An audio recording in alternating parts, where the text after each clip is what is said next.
All right, what's going on, party people? It's the fastest freaking show in MLB absolutely anywhere. With your boy. With your freaking boy, yo, Big Johnny Stud, coming to you worldwide. Brooklyn, New York, as always. Coming out that damn chair, as always. Follow me up on Twitter, at John the Flow, sharper than a damn razor.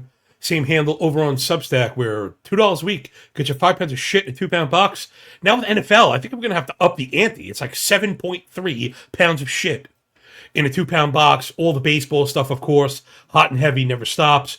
Football ranks and stats, differentials, and best ball stuff is already up. Uploadable 1, 2, 3, and you're off to the races. Saw some stats on how many people are drafting NFL without like ranks or programs, and I think, man, just that is going to get you a leg up. I made the final table in one of them on minimal entries, not last year, the one before. So just about kind of hitting the right guys, being in the right spot, and let's go on from there. Today we have a short MLB slate. I think we got 11 games, and we're split between early and late. We're going to focus on the nighttime stuff first for the commuter crowd, as always. Shout out my guy Jason up in the comments. How we doing? Speaking of which, doing really good this week. The latest combine looks like it's going to be a success, unless we completely crap the bed.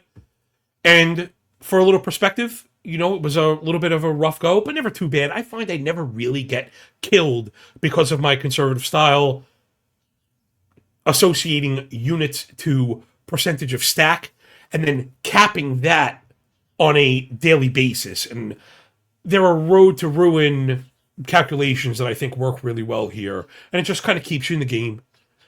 And this 1 week has been enough to turn around all of the prior combines. So, you know, for the people who kind of doubt that process, I was glad to share it with you in real time. You don't have to come out of the, box guns blazing in an MLB season that's a damn marathon. When if you're playing for money, right, it's real money, you don't get to pretend. If you lose it, you have to win it back. Remember, my absolute favorite lesson, I can't believe I've let this one slip past me, or man, what's got to be a couple of years, and then we'll get into the games.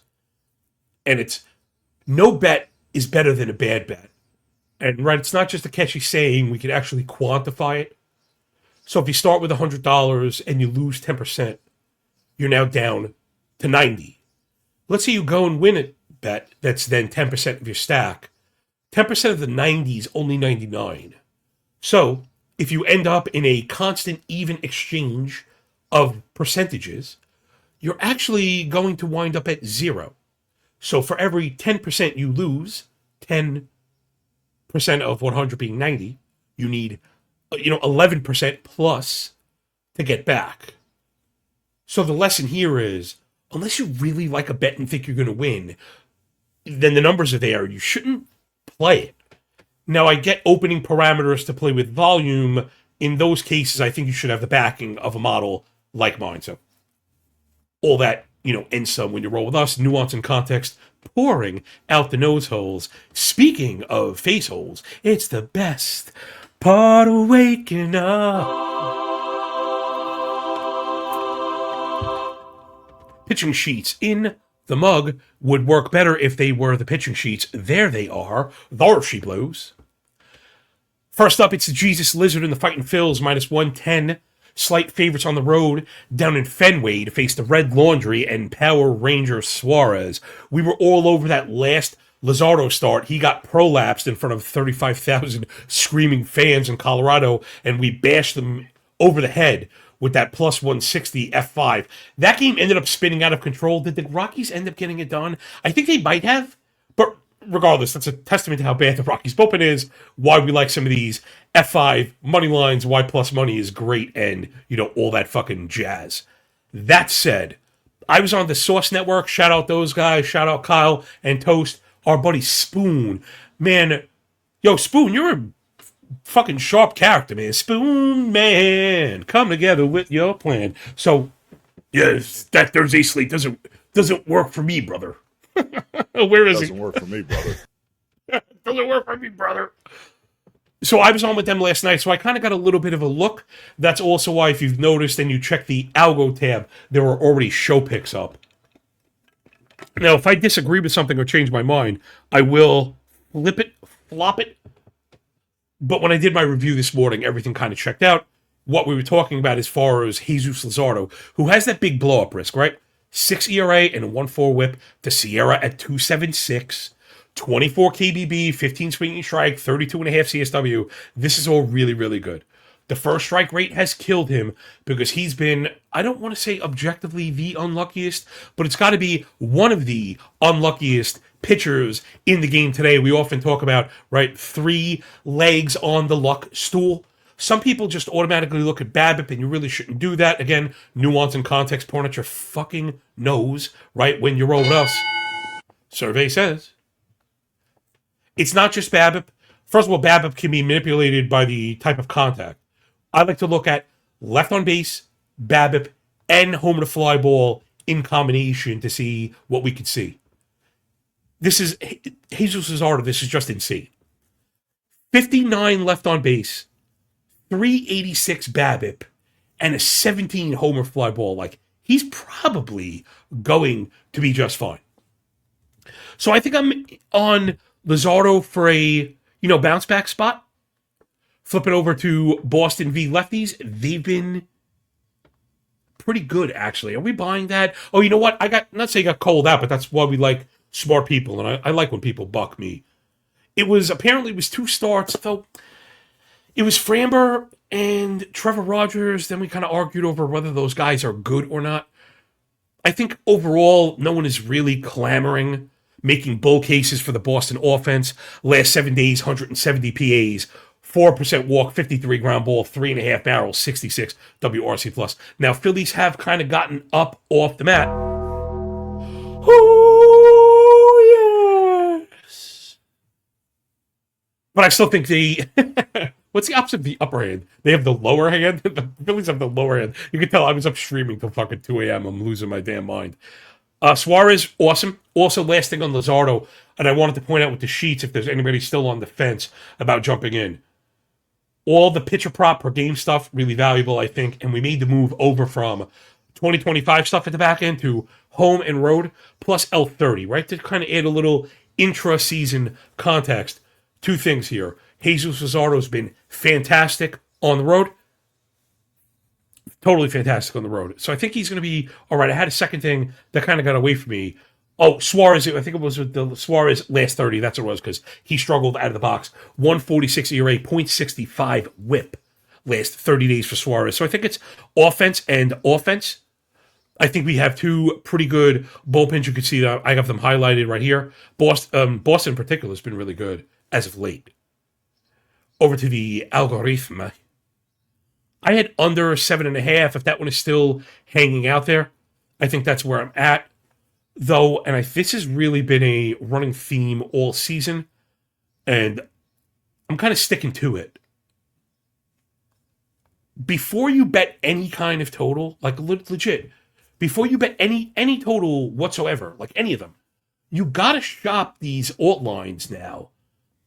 Okay, so one is always paramount to shop lines, right? Line shopping is critical, especially with totals.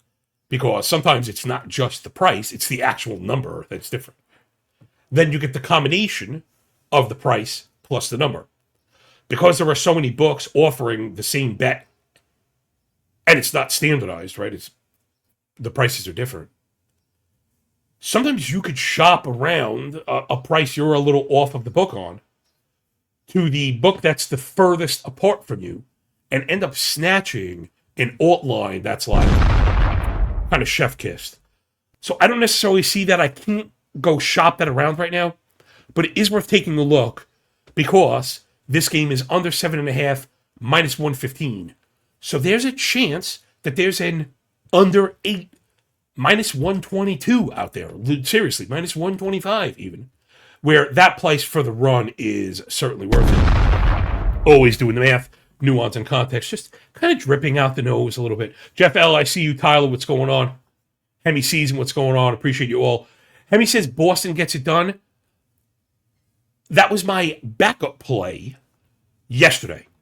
I usually give a show pick on each game when I'm on Source Network. I noted that down. That was my other one. You could see I have Boston modeled for the win at the even money. So yeah, I'm wheels up on Boston also. You can give me that all day. But obviously, like, Luzardo is not bad. And I think you at least have to concede the Philadelphia offense is a little bit better than Boston. All right, next up. Ben Brown on the bump for the Baby Bears. Alliteration aside, Cubs plus 135 dog on the road down in the dirty to face Chris buy one get one sale. Kind of kicking myself on this one. My take on this game. Oh, it's funny. You could see the show pick in the right hand column said Braves full game minus 148. Couple lessons here.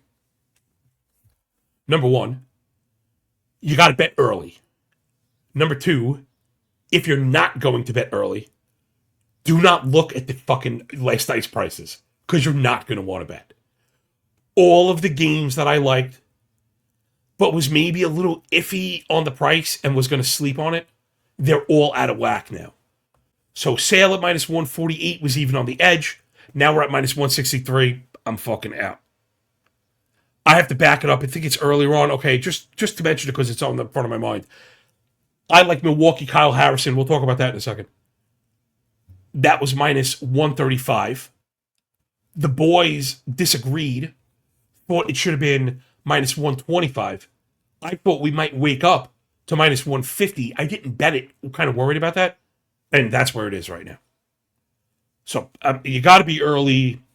Man, sometimes I think about posting. A lot of times because I do the pitching data has been out the night before.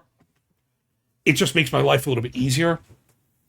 I do have a V1 version of the model at night. I don't want to put it out and send people off on a wild goose chase, perhaps, knowing that it's fragile, it's soft, and there's a bunch of games that are going to change.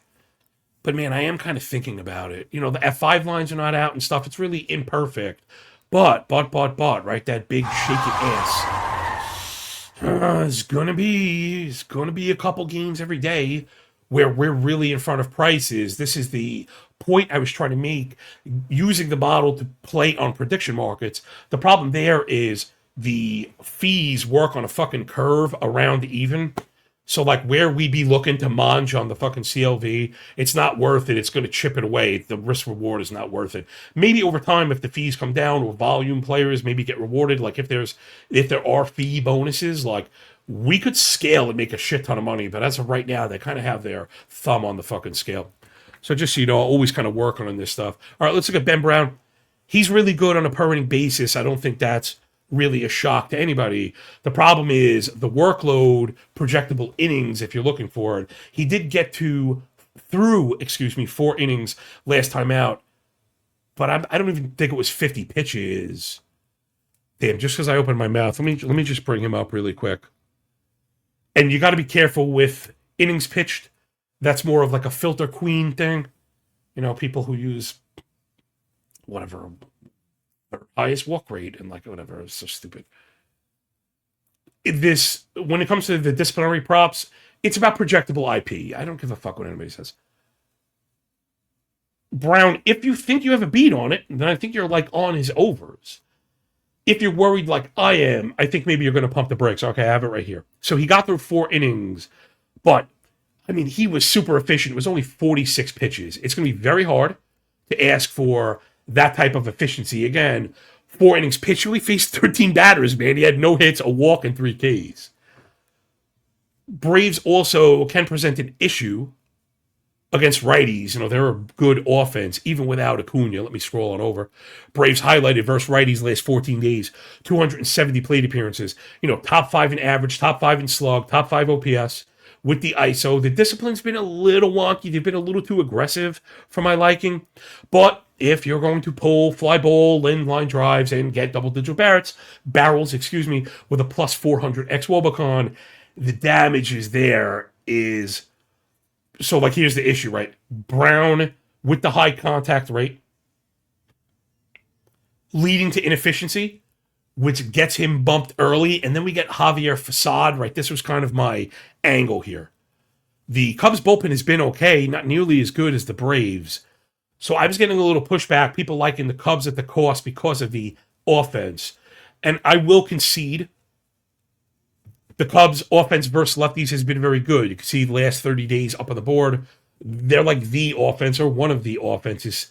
If anybody is going to like supersede the quality of your offense, for me, it's Chris Sale, especially. And it's not to overweigh last 7 data. And again, I hope this is coming across, if people are looking at the video, this is coming across itself as an advertisement for the tools, right? As I'm talking through this stuff, I literally have the board up and forming more informed opinions, right? Adding layers to the argument before we pull the trigger. And I think that's what it's about. One, having a leg up in the information war. Everything is up and formatted for you. Like, why bother building this shit? I already did it. It's so fucking cheap. Don't be fucking stupid. You know what I mean? But the last 7 days are worth taking a look at, because a lot of times they can and are a leading indicator of a, leg down on the sine wave. Are the Cubs the greatest offense ever? Probably not. Last 216 PAs. They're batting 157, 522 OPS. Again, discipline is good, and I like walks and no chasing. I'm like the first person to quote that shit. However, but. Fucking big shaking butt. With your fucking big ass. With your fucking big ass. There is such a thing as being too passive. I'm pretty sure this is the only show that's like really constantly talking about passivity as a defining characteristic of an offense, even in small terms. Remember, disciplinary stuff, I think, is contagious, and it kind of stabilizes first. So the Cubs, despite taking walks, yeah, you're going to take fucking walks when you don't swing. 44 swing if you're not converting, 46 ground ball, 17 line drive, 250 WOBA. You're not moving the needle when the bat comes off the shoulder. So though the Cubs offense is not bad, I wasn't trying to shit on my guys. I'm not meant to be on panels with like 3 or more people because I fucking talk too much. You know what I mean? Like news flash. Anyway. Algorithm says. I've got the Braves are a pretty clean win, but the further the money line drifts towards them, the further away I'm getting. When I've got the model at a half a run, it's generally not enough for me to push for a run line, because the heavy favorite at home, the likelihood of getting the bottom of the ninth, right? Again, projectable playing time is only 38%. And it's like, how do I know that? Because it's the fucking money line. That's why I put the calculations up for you on the board, right? Not only are they there as a good benchmark, but once you start to read this stuff, right? The show is all about saving time, muscle memory, getting in the groove. It's every day, 15 games, no time to lose. Hit it, quit it, fucking wham, bam, thank you, ma'am. I'm just not there with the offense again with no Acuna. I don't know. And I like Brown, and I like I don't know, 7 fucking trillion words or less. I gotta get myself to where, like, I'll bet minus 250 on an NFL game, but I won't bet minus 160 on a MLB game. And I think maybe that's like a flaw in my game. And like, do you really want to pair these Braves? Doesn't feel like that strong. There's been quite a bit of that lately. All right, next up. It's Chris Bubich and the Royals with cheese. They're on the road, minus 143 dogs on the wrong side of the tracks to face Anthony. Every kiss begins with K and the Pale Hose. Just not to bury the lead, let me go back to the algorithm page. This game is the one we're really far off of a low. Shame on me. It happens all the fucking time. I again saw the V1 version of the model last night. I was on the show and everything. This number was 8 last night, and I was like hemming and hawing and ranting and raving. 8 was entirely too low. It was entirely too low, and I took for granted that it wouldn't move to 8.5 now. Again, since I'm talking about this shit. These were the plays that I had originally intended to be bullish on in prediction markets. The problem is, so one, I had mentioned fees and how those are a barrier if you're looking to capture CLV. However, with totals, if you're in front of the total move, like I was mentioning before, not just the price, that inherently comes with a large jump on the baseline, which is cashable, right? It's a quantifiable CLV. This was the thing why I was so excited coming into the season. Like, we've had the forward facing model. We've been counting CLV. We are it, you know what I mean? But there's never been a way to turn actual CLV into profit. My hope was there would be enough of these that when we identified disparity, we'd be able to cut a jump on it and even cash out a couple of percentage points every day and scale up into the fucking millions. I mean, this is how that shit works. Problem was, there aren't enough of them, and now I find... So me not betting that 8 was a mistake, no matter how the fuck you put it. But I found in the places, right, there in the situations, I should say, where I took those bets early expecting line moves, I got them every time, Barry Horowitz. But I didn't want to cash them out for fucking 3% on the CLV. I wanted to bet them. Right? If you're a half run in front of a fucking market, an MLB market consistently, even if it's only sporadically, right? Because that's what it is. When we call it, it happens. It just doesn't happen often enough to choose the lesser CLV option over actually betting the damn thing. So that felt good for me to express this because I talked a lot of shit about trying to make money in prediction markets, and I haven't really done it. And I don't want people to think like, I'm snake oil selling. I was very clear that I had to put a toe in the water and see if it was viable, see if it could be scaled, and I didn't have a grasp on the fucking fees and shit, or, again, how sharp the markets would be. Maybe towards the middle of the year, maybe something changes with that. Anyway, let's get back into this game. Now it looks like this bitch is at 8.5, though you can get the 8.5 minus 102, which means there are definitely 8 minus 115s or something like that. I would take that in a fucking second. The 8 in particular is such a popular iteration of MLB scores, right? There's a million ways to get there, and you want the push on the 8. So I'll give you, I'm not one for paying juice as a kind of a nefarious fucking cheapskate, but in those cases, I'll get to that. So Bubic, listen, is okay. He's not a bad pitcher. I think the problem here is the command and control. Plus, we've seen some degradation of the four-seamer. So if you're only going to throw in sub 92 on the velo scale, 97 stuff plus. Remember, velo is not the only thing when it comes to stuff plus. It does matter, but it's not the only thing. You can have good shape with extension and spin, locate. You can get results. Bubic is not doing that. And what's been the kind of effect of that has been more four-seamers, not fewer. So he's not getting ahead. He's not inducing chases. Double-digit walks with tons of fly balls that are getting pulled. So he's giving up tons of pulled fly balls. And then also, another good quick lesson, you're getting big-nosed fucking death here today, people. Not all fly balls are created equal. Again, leave that to the filter queen. Leave that to the fucking bowl cut guessing fucking crowd. Right? Leave that to the fucking buckets do nots. Right? That's that. You want low IQ, just completely like knuckle-dragging, scamming, grifting, mouth-breathing, scumbag, low IQ shit. There's the fucking door. That's not what this is. This is not madness. Remember, this is not madness. This is Sparta! You're damn fucking right it is, okay? We are degenerates in the best fucking way, but you gotta keep your eye on the ball, back-testing things that work and why they work, what matters. It just sickens me to see some of the content out there completely misleading people. Like, I believe these creators mean well. They're just too stupid to fucking understand. Like, they mean well. They think they know what they're talking about, but I assure you they don't. There's no experience in professional risk ventures. These people have never bet professionally. They've never traded professionally. I mean, they don't have math backgrounds. It's just, really be careful who you're listening to and why. You should leave a fucking stream learning something every fucking day, because the person you're listening to should be striving to learn and teach something every fucking damn day. This is what happens when I don't sleep. This is what happens when I don't fucking sleep. It just drives me crazy.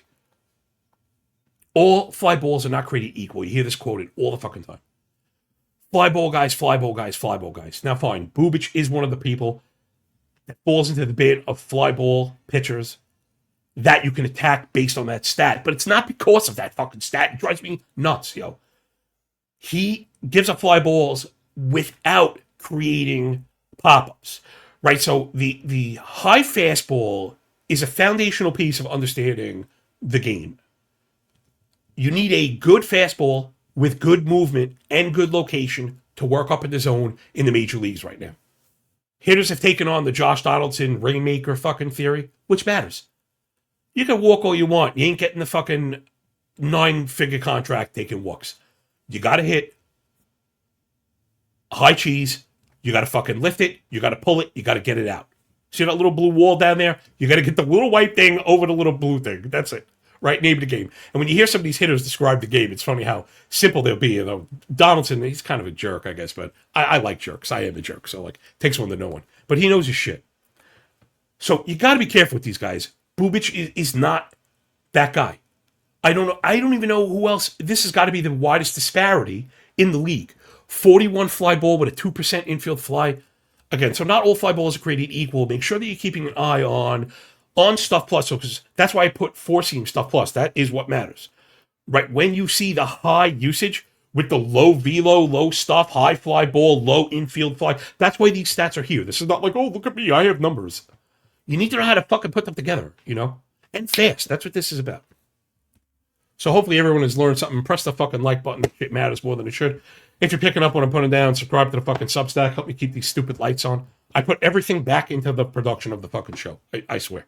I'm either paying for data or new fucking equipment and shit all the fucking time. So Bubic should be in a lot of trouble. The White Sox are mashing fucking lefties to get back on track. White Sox last 300 PAs versus Southpaws. I mean, 16 dongs, 405 slug, 751 OPS as a team, remember. And this is the best type of sellout, right? This was like vintage Yankees, which is fucking crazy. Because it's an elite chase rate, right? So identifying strikes with all the pulled balls, the double-digit barrel rate, 433 xCon is off the hook. A 371 xWOBA, if you were just to expand that xWOBA into runs per 9 against lefties, fucking 6 runs, you know what I'm saying? So you have a struggling Bubic against a team like doing the thing that he's really failed at. Other side, every gift begins with K. He's been gross. He had a good start. I'm like selling the rip, right? Opposite of buying the dip, selling the rip. Man, we're just learning like fucking crazy. This because my guardrails are off. I have no filter right now. I have no fucking guardrails. I'm just off the chain. Royals v. lefties has also been good.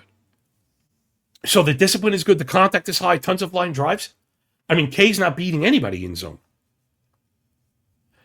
I guess if we're going to lose on this over, it's because of the bullpens. Don't look now, right? White Sox bullpen's freaking awesome. What is going on in Chicago? What is going on right now? They're fucking good. They're good. They're good. And like Davis Martin is a horse, and like Burke is turning it around. Imagine if these fuckers held on to Crochet, right? So in 43.4 billion words or less, I'm way over on this game, and like I said, give me a couple cents, and I'll want the juice on the 8. Next up, Landon Roop and Loop. You can come too. Bring your green hat. They're on the road against the Trolley Dodgers. Emmett Sheehan, minus 173 at the crib. Thanks, but no thanks. No need to bury the lead on this one. This one came pretty easily. Let me just confirm if it's still out there. It's probably not. Me and my big fucking mouth. Oh, it is. A little juiced. But the only play I'd want in this one is F5 under 4.5. Again, it's a little juicy. Yesterday it was a baseline. Now that, you know, the model and Kyle and Source Network are just, you know, we're doing the things we do, which is kind of influence shit. Roop has been fantastic, right? Really, really good. We want to see him brush up the control a little bit. Again, it's similar to the fly balls. Walk rate, I'll ignore a walk rate if the ball rate is good. He's fallen behind and missing, and now, believe it or not, there is a positive element to that, because rather than force feed balls he thinks are going to get yoked, he kind of restarts. But to that same token, if you're going to be putting guys on, even knowing that you can get soft ground balls, you are playing with fire with a team like the Dodgers that's known for such high quality of contact. The offense has not been great right now, and I think now is the time to get them. Listen, I'll be honest, I didn't bet it, but I did like Robbie Ray and the Giants at 5. Again, it was the same kind of idea. Why, man, I can't remember who was pitching. Oh, it was Yamamoto, right? Was it Yamamoto? It was Ohtani. Excuse me, it was Ohtani. So it's not like the pitching matchup was, any softer. Sheehan, after that first start or two, has been incredible. So I think he's back on a trajectory to be that guy we had hoped he would be kind of coming into the season. And the Giants' offense is like hot and sticky anus right now, right? I guess it's ticking up a little bit. No, it's not. no, it's not. They've had a little bit of like BABIP success. But again, if you're going to be a bottom 3 chase team and a bottom 3 walk team and a bottom 3 ex-WOBA team, things are pretty ugly.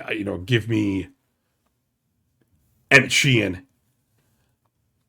Now, I definitely want to be on the under for the F5. You can see I'm flipping to the bullpen right now. This Giant bullpen is completely spinning off the rails. One of the worst of the season. Now it's starting to bleed out into the year. And, they demoted Walker and promoted Killian, who we like, but I don't think there's enough out there, especially for a team like the Dodgers, who, even in kind of a bit of a downswing, which I think is quantifiable, is still very talented. And they kind of stretch counts and stuff.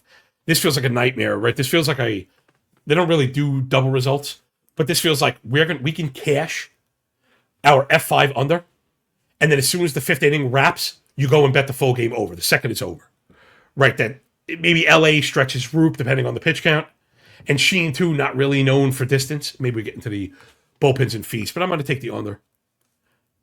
All right, let's put together a little skyrockets in flight, little afternoon delight. I'll get everybody out of here. My voice is fucking stressed. I have athletic deadline today. I'm back on the Source Network tonight. So I'm probably going to do like a 36-hour, 40-something hour stretch without sleeping. All right, glad I have a little bit of a beat on these games, so hopefully we can get through them nice and quick. Again, support good people, doing good work, reach into your heart and your wallet. If you sign up for this year, you get the last month for free. So it's not even $2 a week. It's like $1.65. And there's a ton of NFL shit. I mean, it's all. Again, I don't want to be like auto glazing. I think in this day and age, I think you have to over deliver, right? Under promise, over deliver, be accessible, be honest, be transparent. But I still need you to sign up. Okay, let's blow through it. Chase Dollander is on the bump for the Rockies. Okay, they're on the road in Pittsburgh as very heavy underdogs as always. Now, I have Michinski. Pittsburgh announced Mason Montgomery, who is like ridiculously good. I mean, he is lights the F out. I still want Dollander at the price. Montgomery's only going to give you an inning. And Michinski is good, but we've long been talking about his time through the order penalties. So maybe we just scratch one, right? That's what we're looking for. We just took this same bet against Luzardo and the Phillies, and I think you felt like you were swimming more upstream against Phillies and Luzardo than Michinski, Montgomery, and the Pirates. So if I was able to grab the C.O. Jones, Akahones, and fucking go get that last one, then I want this one as well. So give me Colorado F5. Next up, Winged Lion Foster Griffin on the bump for the Nacionals. They're a 130 dog on the road against C. Montgomery Burns. Excellent. And the Redlegs, minus 160 at the crib. Yeah, I kind of have no scoring in this one. Books kind of beat me to it.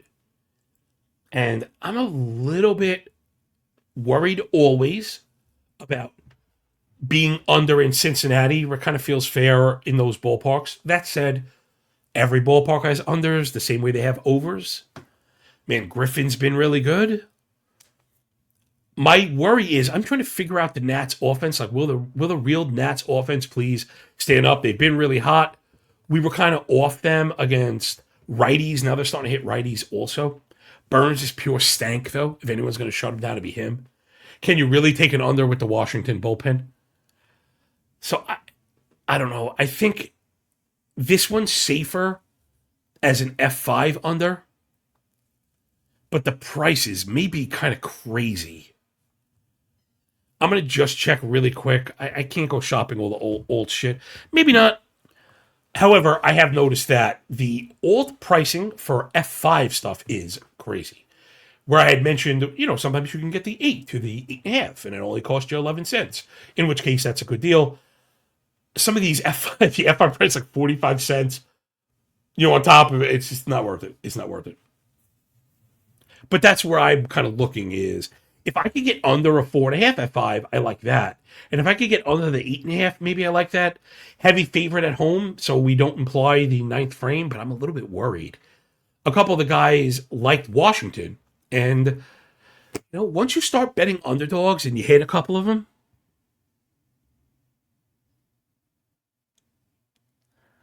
oh man, I just got yoked off of YouTube. Oh my gosh, I don't know what the hell is going on. It's the second time this has happened. They strike me down in real time, and I appealed last time, and I got right back up. That sucks. Let's get out of here. This fucking blows. I'm gonna re-upload the entire episode. I don't know. This fucking sucks. I don't understand what I'm doing. I haven't. Someone said it might be the Substack link. I use it all the time. God damn it. Yeah, Hemi says, where'd you go? Sorry, I got taken down.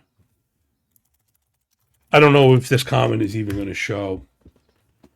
So fucking depressing to put on all this work. Boo. All right, Detroit and the Mets, just to finish it up for the reload when I reboot this. Whack. Depressing. Mets are a little too expensive. I do think they win, but I'm under 7.5.